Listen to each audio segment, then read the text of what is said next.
सिमरन के घर में एक कमरा खाली था तो उसने एक पंडित जी को दे दिया, क्योंकि पंडित जी के पास रहने के लिए घर नहीं था। जब सिमरन ने पंडित जी से रहने के लिए कहा तो वो उसी दिन अपना सारा सामान लेकर कमरे में आ गए।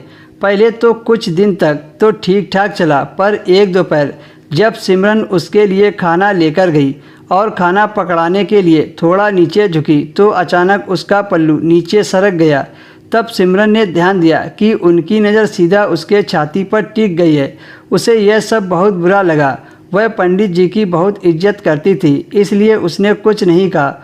उसने सोचा शायद उनका ध्यान कहीं और होगा और उसे गलतफहमी हुई होगी, पर यही सोचना सिमरन के लिए सबसे बड़ी गलती साबित हुई। सिमरन का पति बाहर शहर में रहता था और सिमरन घर पर अकेली रहती थी। पिछले साल ही उसके सास ससुर एक दुर्घटना में मारे गए थे। अपने सास ससुर के गुजरने के बाद से वह घर पर अकेली रहती थी। एक दिन वह बाथरूम में नहा रही थी तो उसे लगा कि कोई दरवाजे के सुराख से अंदर झांक रहा है। जैसे ही सिमरन ने दरवाज़ा खोला तो पंडित जी दरवाजे के पास ही खड़े थे। अब सिमरन को पंडित जी की हरकतों पर शक होने लगा, पर फिर भी सिमरन ने उस समय पंडित जी को घर से नहीं निकाला कि बेचारे कहाँ भटकेंगे। ऐसे ही दिन निकल रहे थे। एक रात वह अपने बेटे के साथ सो रही थी, तभी सिमरन की 1 बजे के आसपास आँख खुली।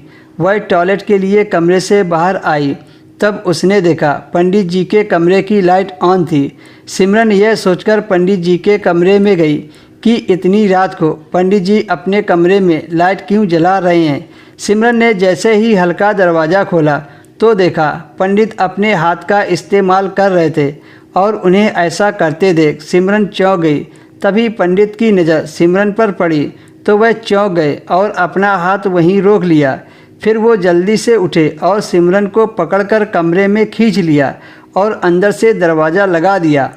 वह डर की वजह वह चिल्लाने लगी। तभी पंडित जी ने उसके मुंह में कपड़ा ठूंस दिया और उसके हाथों को जोर से पकड़ लिया और बेड पर पटक कर उसके ऊपर चढ़ गए। और फिर जिसने पंडित जी को अपने घर में जगह दी उसी ने उसकी इज्जत लूट ली।